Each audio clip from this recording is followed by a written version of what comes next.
Hey guys and girls, this is Vexity, and this is more of a segue video from the 2014 video that I made about Windows 10 and effectively how it spies on you.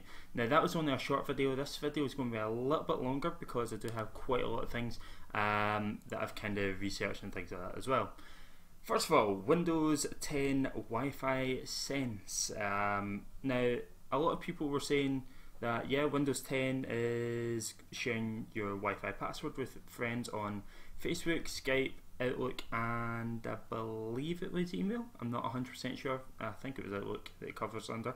But yes, what it basically was, anyone who had a Windows phone and was a friend of yours on Facebook or social media or an email, they would be able to walk by your house, use your Wi-Fi password, but without actually getting the password, which if you have someone, say you're active in the community or something like that, and your friend has a Windows phone and they are a friend of you on social media or an email, they could walk by your house, get access to your router, and then manipulate or possibly infect your computer if you say something that they maybe don't agree with. So that's kind of one thing that's been reviewed, but a lot of people say that it's not really a privacy invasion. But if you think about it, if someone walks by, they've got you as a friend on Facebook or whatever, they could access your Wi-Fi and potentially access your files if you don't have proper security put in place. But there is ways how to turn it off. If you wish, I can certainly do a run through it and show you how to do it. I'll actually do it in a virtual machine because I don't run Windows 10 on my main computer. I run Linux and Windows 7, I think. Yeah, Windows 7 and Linux Debian I think I run.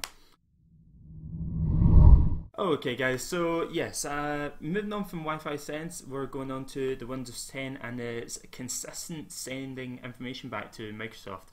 Now this is done over an unsecured HTTP port 80 network. So basically anyone that really wants that information could probably access it using a website or anything like that to fish out that information about you and then use it for direct targeting ads. Now Microsoft claim that they're sending server feedback for live titles, start searches, the Cortana app, and updates for Bing such as styles, search code, and various other details using Bing and Cortana.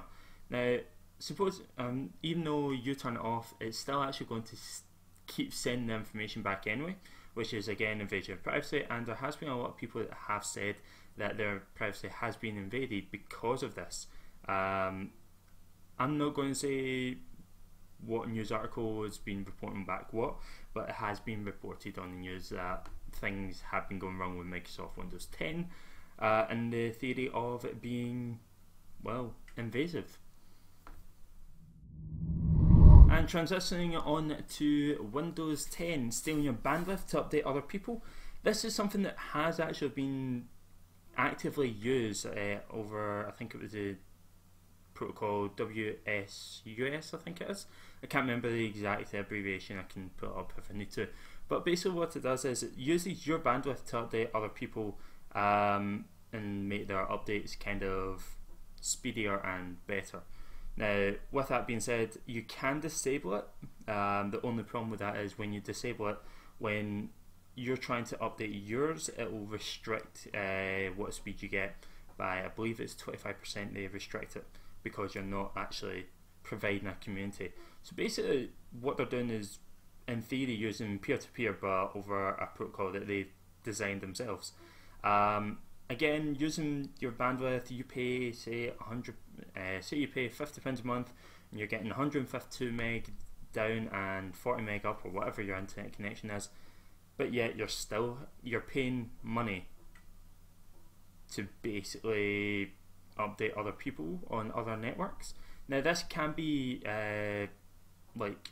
apparently it's done over the protocol of WSOS or WSOS or US, one or two. The only problem with it is it can be manipulated and you can actually repackage everything within it so that you basically are sharing malware or viruses or worms or trojans or whatever.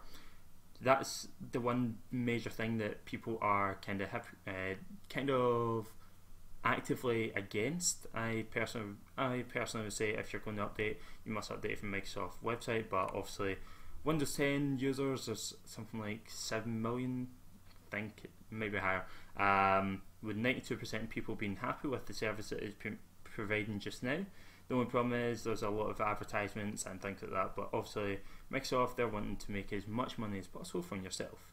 That's the reason that they did for Windows 7, Windows 8 and Windows 8.1. It's a free upgrade. Anyone else that didn't have that had to actually pay for it. So this is just a quick segue into the next one.